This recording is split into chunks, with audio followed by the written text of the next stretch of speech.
नमस्कार दर्शकों।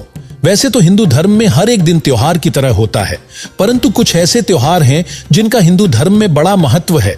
उन्हीं हिंदू त्योहारों में से एक है नवरात्रि,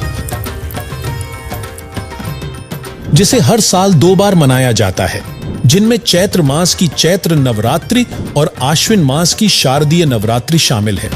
हिंदू मान्यताओं के अनुसार देवी दुर्गा को जगत जननी अर्थात सर्व सृष्टि की रचयिता माना जाता है और यही वजह है कि नवरात्रि के दौरान लोग लोक मान्यताओं अनुसार देवी दुर्गा से लाभ प्राप्ति के उद्देश्य को ध्यान में रखकर माता दुर्गा को प्रसन्न करने के लिए उनके 9 अलग अलग रूपों की पूजा करते हैं और 9 दिन व्रत उपवास रखते हैं। ऐसे में लोगों को यह जरूर जानना चाहिए, क्या नवरात्रि पर्व मनाने से दुर्गा जी को खुश किया जा सकता है? क्या नवरात्र व्रत रखने से माता दुर्गा से लाभ प्राप्त किया जा सकता है? क्या नवरात्रि मानने का निर्देश किसी सदग्रंथ गीता वेद में दिया गया है? क्या देवी दुर्गा की पूजा करना शास्त्र सम्मत है?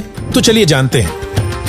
दर्शकों, मानव स्त्री पुरुष का जन्म भाग्यवान आत्माओं को मिलता है, जो पूर्व जन्मों में किए गए पापों तथा पुण्यों पर आधारित होता है, जिसे प्रारब्ध कहा जाता है। इस बात को सब मानते हैं कि कर्म से सुख और कर्म से ही दुख होता है।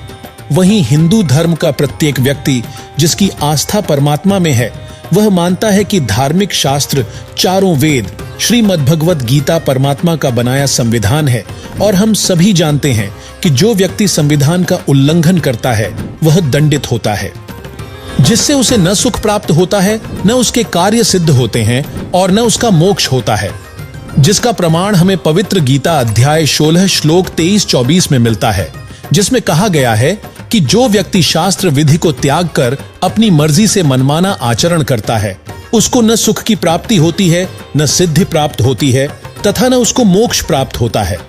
इसलिए तेरे लिए कर्तव्य और अकर्तव्य की व्यवस्था में शास्त्र ही प्रमाण है, इसलिए तू शास्त्रों में बताए कर्म कर। दर्शकों, प्रथम तो किसी भी प्रमाणित सदग्रंथ चारों वेद श्रीमद् भगवत गीता में नवरात्रि का उल्लेख नहीं मिलता, जिससे यह शास्त्र विरुद्ध मनमाना आचरण होने से व्यर्थ है। दूसरा गीता अध्याय 6 श्लोक 16 में कहा गया है, नात्यश्नतस्तु योगोऽस्ति न चैकान्तमनश्नतः न चाति स्वप्नशीलस्य जाग्रतो नैव चार्जुन। अर्थात यह योग अर्थात भक्ति नहीं अत्यधिक खाने वाले की और न बिल्कुल न खाने वाले अर्थात व्रत रखने वाले की तथा न ही बहुत शयन करने वाले की तथा न ही हठ करके अधिक जागने वाले की सिद्ध होती है, जिससे स्पष्ट है कि व्रत उपवास के लिए चारों वेदों के संक्षिप्त रूप गीता में मना किया गया है, जिसका मतलब है कि नवरात्र व्रत रखने से कोई लाभ नहीं हो सकता। वहीं संक्षिप्त श्रीमद् देवी भागवत यानी देवी पुराण के 7वें स्कंध अध्याय 36 पृष्ठ 562-563 पर श्री देवी जी ने राजा हिमालय को उपदेश देते हुए कहा है, इससे स्पष्ट है कि माता दुर्गा जी अपनी पूजा करने के लिए भी मना कर रही हैं और हिंदू धर्म में देखा देखी मनमाने ढंग से माता दुर्गा की पूजा की जा रही है, जो कि माता दुर्गा के भी आदेश की अवहेलना है। और इससे आप स्वयं विचार कीजिए, क्या दुर्गा जी के आदेश की अवहेलना करने से माता दुर्गा प्रसन्न हो सकती है और क्या इससे लाभ मिल सकता है? जिसका सीधा जवाब है नहीं।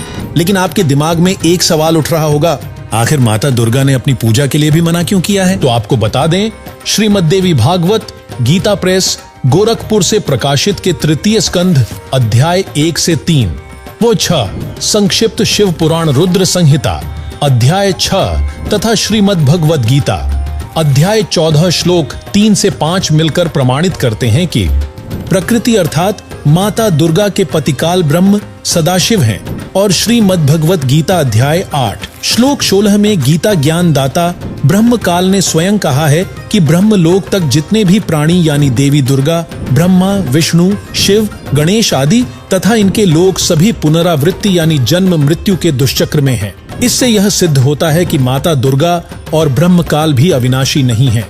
यही कारण है कि माता दुर्गा अपनी भी भक्ति करने के लिए मना कर रही हैं।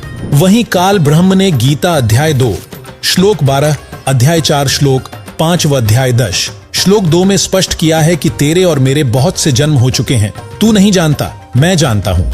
अर्थात ब्रह्म काल भी जन्म मृत्यु के कष्ट से दुखी है।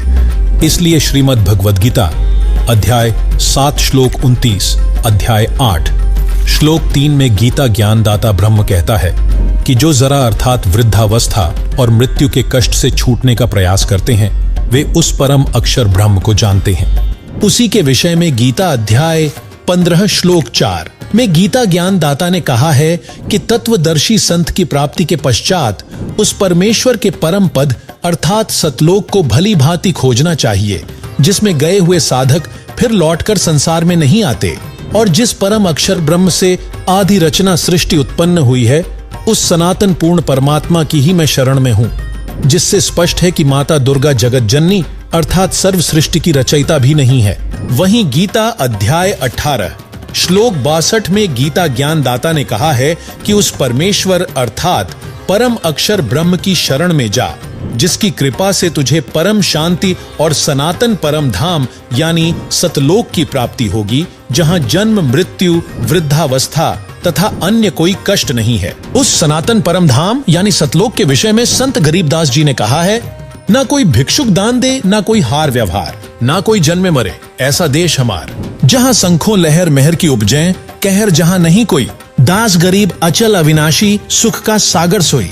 वहीं गीता ज्ञान दाता ब्रह्म ने उस परम अक्षर ब्रह्म यानी पूर्ण ब्रह्म की भक्ति के सांकेतिक मंत्रों के विषय में गीता अध्याय 17 श्लोक 23 में कहा है, ओम तत्सदिति निर्देशो ब्रह्मणस्त्रिविधः स्मृतः ब्राह्मणास्तेन वेदाश्च यज्ञाश्च विहिताः पुरा।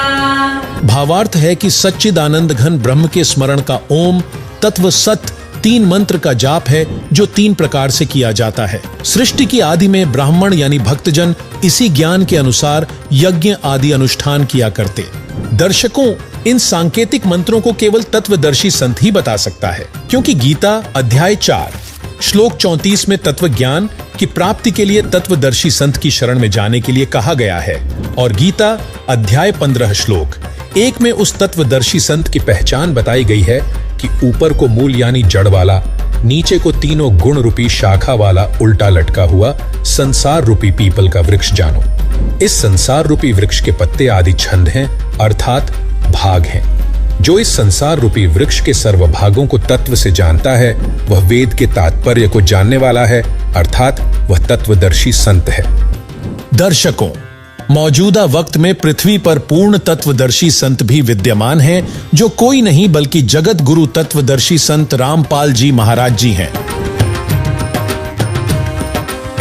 जिन्होंने सभी सदग्रंथों और सूक्ष्म वेद से बताया है, कबीर अक्षर पुरुष एक पेड़ है, क्षर पुरुष वाकी डार, तीनों देवा शाखा है, पात रूप संसार। कबीर हम ही अलख अल्लाह है, मूल रूप करतार, अनंत कोटि ब्रह्मांड का मैं ही सृजनहार। तथा सदग्रंथों के अनुसार संत रामपाल जी महाराज जी 3 बार में भक्ति क्रम को पूरा करते हैं। शुरुआत में यहाँ के 5 प्रधान देवता ब्रह्मा विष्णु शिव देवी दुर्गा और गणेश के यथार्थ मंत्र देते हैं। दूसरी बार में ब्रह्म पर ब्रह्म का सतनाम तथा तीसरी बार में पूर्ण ब्रह्म का सार नाम प्रदान करते हैं, जिससे साधक को सर्व लाभ होते हैं, जिससे अंत में साधक को मोक्ष की प्राप्ति होगी। अतः आप सभी बिना समय गवाएं शास्त्र विरुद्ध मनमानी क्रियाओं को छोड़कर तत्वदर्शी संत रामपाल जी महाराज जी से नामोपदेश प्राप्त कर अपने मानव जीवन का कल्याण करवाएं। वहीं जगत गुरु तत्वदर्शी संत रामपाल जी महाराज जी द्वारा प्रदान किए जा रहे तत्व ज्ञान को जानने के लिए प्रतिदिन संत रामपाल जी महाराज YouTube चैनल देखें तथा संत रामपाल जी महाराज ऐप से पवित्र पुस्तक हिंदू साहेबान नहीं समझे गीता वेद पुराण को निःशुल्क डाउनलोड करके पढ़ें। धन्यवाद।